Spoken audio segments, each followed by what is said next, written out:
জনম হলো আজকের এই পরিণতিথি দিনে বলরামের জনম হলো আজকের পরিণতিথিতে বলরামের জন্ম হলো। তাই বলরামের যে জন্ম, আমার বলরাম বোঝের মানে বলাই আমার হলো নিত্যানন্দ। তাই বলছে বলরাম তো দাদা ছিলেন, তাই দাদা হয়ে এখানে ভাইয়ের কি করে সেবা কার্য করবে। তাই বলছে গোলক বৈকুণ্ঠ ধামে আমার বিষ্ণু চার ভাগে ভাগ হয়েছিলেন। সেখানে বাসুদেব, শঙ্কর্ষণ আর পদ্ম, অনুরুদ্ধ, এই যে চার ভাগে ভাগ হয়েছিলেন, তারা চার ভাগে ভাগ হয়ে খেলা করেছিলেন। বলছে বা আমরা যে চার ভাগে ভাগ হয়ে খেলা করছি, খুব আনন্দ পাচ্ছি। এই চার ভাগ যদি আমরা চার ভাই হয়ে খেলা করতাম তাহলে কেমন হতো। তাই তারা ত্রেতা যুগে জন্মগ্রহণ করলেন চার ভাই হয়ে। দশরথের পুত্র শ্রী বাসুদেব হলেন রাম, শঙ্কর্ষণ হলেন নিত্যানন্দ হচ্ছে লক্ষণ, আর পদ্ম হচ্ছে আর অনুরুদ্ধ নকুল সহদেব। তাই এই যে চার ভাই হয়ে খেলা করছে, বলছে চার ভাই হয়ে আমরা খেলা করছি, তাতে কত আনন্দ। যদি আমরা আরো বন্ধুদের ঘরেই খেলা করছি, আমরা যদি বাইরে বেরিয়ে বন্ধুদের সঙ্গে যদি খেলা করতে পারতাম তাহলে কতটা আমার আনন্দ হতো। তাই দাপুর যুগে 24 জন শাখা, আবার দাদা বলরামও রইলেন। তাই এই যে বলছে 24 জন শাখাকে নিয়ে যে আনন্দ উপভোগ করলেন, তাতে যে আনন্দ বলছে, তাতেও বলছে আমি যদি সকলকে কোলে করে নিয়ে আমি আনন্দ উপভোগ করতে পারতাম, খেলতে পারতাম। তাই আবার তখন কলিতে মহাপ্রভু রাধা গোবিন্দের যুগল তনু শ্রীকৃষ্ণ চৈতন্য মহাপ্রভু হয়ে জন্মগ্রহণ করলেন। তাই সকলকে নিয়ে খেলতে বলে। তাই এই যে শঙ্কর্ষণের চারটি ভাই, যে শঙ্কর্ষণ নিত্যানন্দ বলরাম তো এই দাপর যুগে বলেছিলেন যে আমি তো দাদা হয়ে ভাইয়ের কি করে আমি চরণ সেবা করব। মনে মনে বাসনা, সকলেই সেবা কার্য করছে, আমি তো আমার ভাইয়ের কৃষ্ণর সেবা করতে পারি না। তাই কৃষ্ণ আমি সেবা করতে পারি না, তাই কি করে আমি সেবা করব। তাই সেখানে দাদা বলরামের কথা কেউ জানতেন না, মনের কথা একমাত্র সে যোগমায়া জানতে পেরেছিলেন। যোগমায়া জানতে পেরে বলেছিলেন ঠিক আছে, তোমার মনের আশা পূর্ণ হবে। তাই রাধারানীর বোন কনক মঞ্জুরি ছিলেন, সেই কনক মঞ্জুরিকে অনঙ্গ মঞ্জুরিকে সেই বলরামের মধ্যে মিশ্রিত করে সেই গলিতে নিত্যানন্দ প্রভুর হয়েছে। তাই সে 5টি ভাগ, যেটা হচ্ছে এই যে আমরা বিষ্ণু, এই যে বিষ্ণুর পদসেবা করছে লক্ষ্মী, সেখানে এক বিষ্ণু, ওটাও হচ্ছে নিত্যানন্দর অংশ। শঙ্কর্ষণ নিত্যানন্দ, ওই পারে আবার এক হচ্ছে মায়ার জন্ম, মায়া, যেখানে সেই প্রভুর যে বিষ্ণু আছে, সেই বিষ্ণু যেটা পত্নী সেবা করে লক্ষ্মী, সেটা কিন্তু বিষ্ণুর পত্নী না, সে আলাদা। তাই আর ক্ষীরোদ সাগরে যেটা আমরা চোখে দেখতে পাই না, ওটাও হচ্ছে নিত্যানন্দ, ওই বিষ্ণুরও নিত্যানন্দর অংশ। তাই যে নিত্যানন্দ প্রভু এই 5টি অংশ আর অনঙ্গ মন্দিরকে মিশিয়ে এখানে, তাই কলিতে নিত্যানন্দ প্রভু হয়ে আমার গৌরাঙ্গ মহাপ্রভুর সেবা কার্য করতে পেরেছে। তাই বলছে বলি বলরামের জনম হলো বলরামের জন্ম হলো। বলরামের জন্ম হলো। বলরামের জন্ম হলো। আজকের এই পরিণতিথি দিনে বলরামের জন্ম হলো। আজকের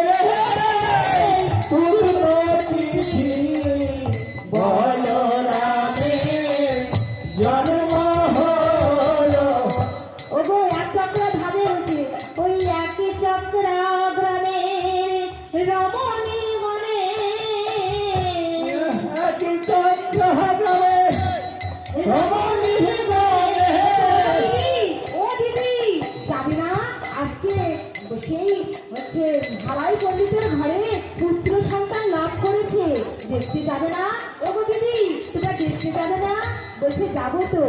বলে একই চক্র গ্রামে রমণী গণে নিতাইয়ের বদন দেখিয়া কত কি গানে দেহ বলে আমি নয়নে কাজল করি খোপাতে যেন কুসুম করি দেহ বলে নয়নে কাজল করি, কেহ বলে খোপায় কুসুম ধরি। তার গলার মালা করে রাখি গলার মালা করে রাখি সেই একটা ধামে হারাই পণ্ডিতের ঘরে মায়েরা দেখছে আর বলছে আহ এত সুন্দর রূপ এত সুন্দর দেখতে, যদি আমার খোপার কুসুম করে রাখতে পারতাম, যদি আমার গলার মালা করে ধরতে পারতাম, নয়নের কাজল করে যদি রাখতে পারতাম। এক একজন এক এক মনোভাবনা করছে সেই সন্তানকে দেখে। তাই বলছে হারাই পণ্ডিতের এত আনন্দ পুত্র সন্তান লাভ করেছে, তাই সকলকে দান করছে, বিতরণ করছে, বস্ত্র দান করছে। তাই বলছে বাহ এত সুন্দর সন্তান, ওগো সন্তানের নাম কি রাখা হবে? বলছে কেউ বলছে কুবির রাখা হবে। কুবির বলছে কুবির রাখবে? অনেকে বলছে কুবিরের অনেক ধন, তোমার ধন হারাই পণ্ডিত, কিন্তু তুমি এই দুঃখের সংসারে কি করে কুবির রাখা যাবে? কুবিরের তো অনেক ধন, এতটা ধন যে লক্ষ্মী দেব তার কাছে ধার চাইতে হয়, এত ধনের রাজা কুবির, তাই কুবির রাখা যাবে না। তাই বলছি কুবির রাখা যাবে না, এই যে সন্তান, এই সন্তান তো অপ্রাকৃত যুগের ধনের ধনী। তাই বলছে সে যে প্রেম ধনে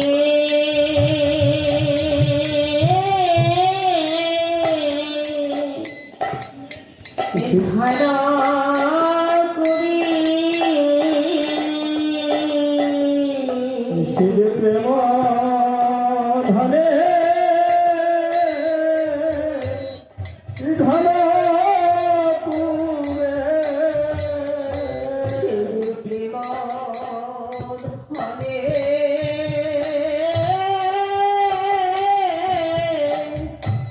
প্রেম ধনে ধন কুবে যে প্রেম ধনে ধন পুরে। জীবের দ্বারে দ্বারে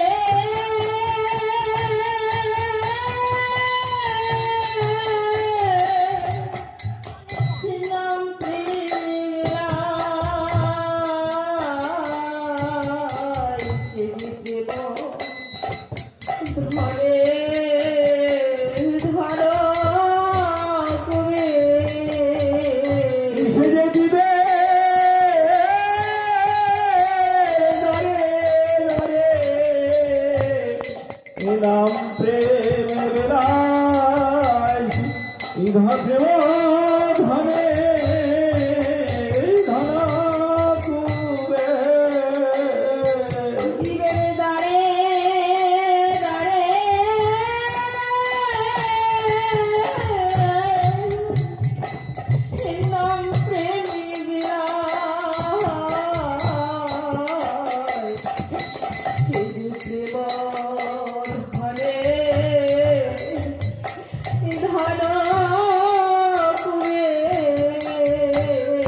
সে যে প্রেম ধরে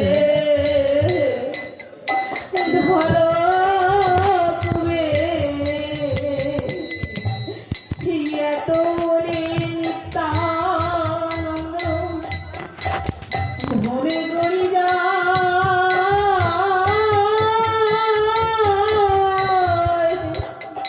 একটু বলে আর প্রতিমা যেন গোলাপের লোটা যারে দেখে তারে বলে দলতে তিল ধরে আমার কি নিয়ালা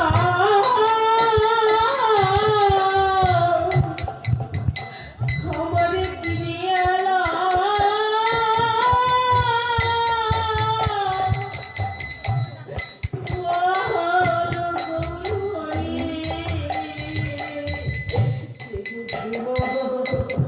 ধনে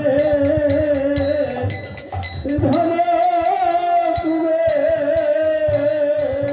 সে যে প্রেম ধনে ধনে তুমি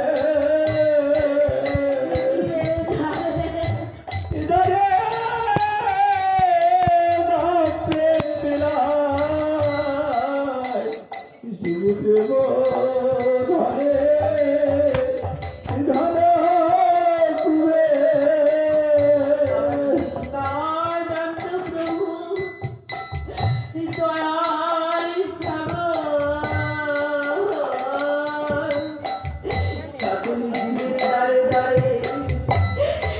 হাতে ধরে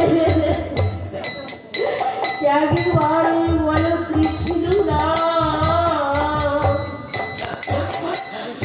তাই ধনে ধনে তুমি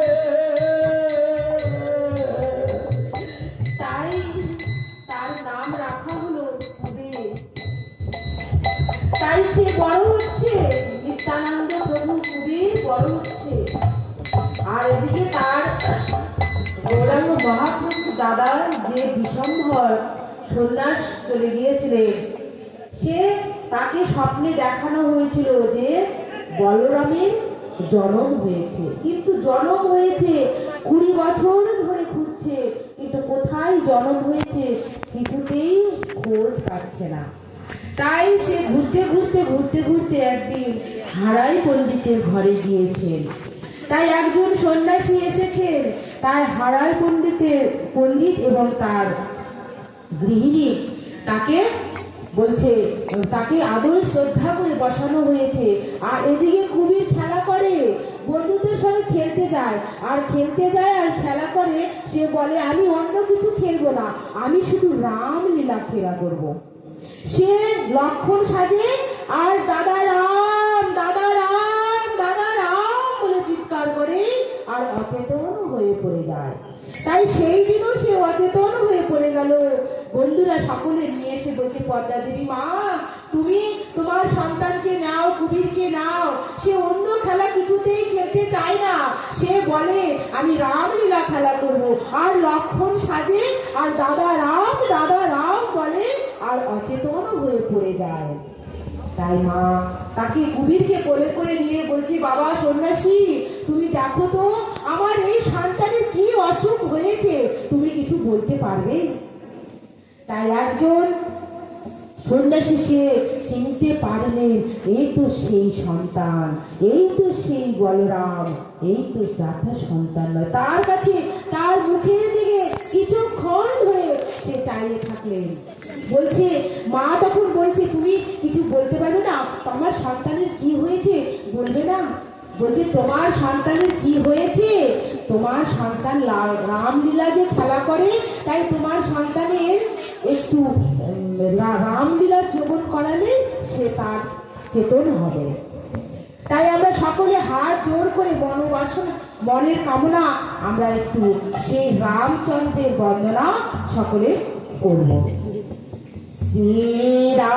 শ্রীরামচন্দ্র কৃপালু ভজ মন हरण भवतु दारुणं श्रीराम श्रीरामचन्द्र कृपाल भज मन हरण कीतु दारुणं श्रीराम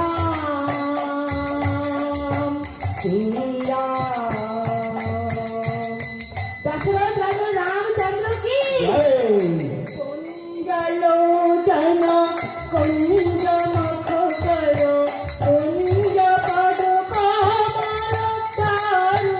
তাই বলছে কুঞ্জলোচন কুঞ্জলোচন মানে একটি পদ্ম ফুলের মতন আমার রামচন্দ্রের রূপ, তার নয়ন, তার চরণ সব কিছু যেমন পদ্ম ফুলের মতো এতটাই সুন্দর। তাই বলছে কুঞ্জলোচন কুঞ্জ মুখ কর কুঞ্জ পদ কমল দারুণম নব গন্ধার্ব লাবণিত নবিত ছবি তব নীর নীর সুন্দর দারুণম বলছে গন্ধর্ব অবনীত। তাই কামদেব একটি কামদেবের আলোয় সারা জগৎ মানে এই জায়গা আলোকিত হয়। তাই বলছে অবনীত কামদেবের মতো তার আমার রামচন্দ্রের সৌন্দর্য। পিঠ পাট মানহ তরিত রুচি সুচি বিশু সুতা বিশু সুতা জনক বল শ্রীরাম শ্রীরাম শ্রীরামচন্দ্র কৃপাল ভজ মন হরণ ভবতু দারুণম। তাই বলছে বিশু ভানু সীতা তার পুত্রী তার স্বামী তার শ্রী রামচন্দ্র বলে রামচন্দ্র প্রভু কি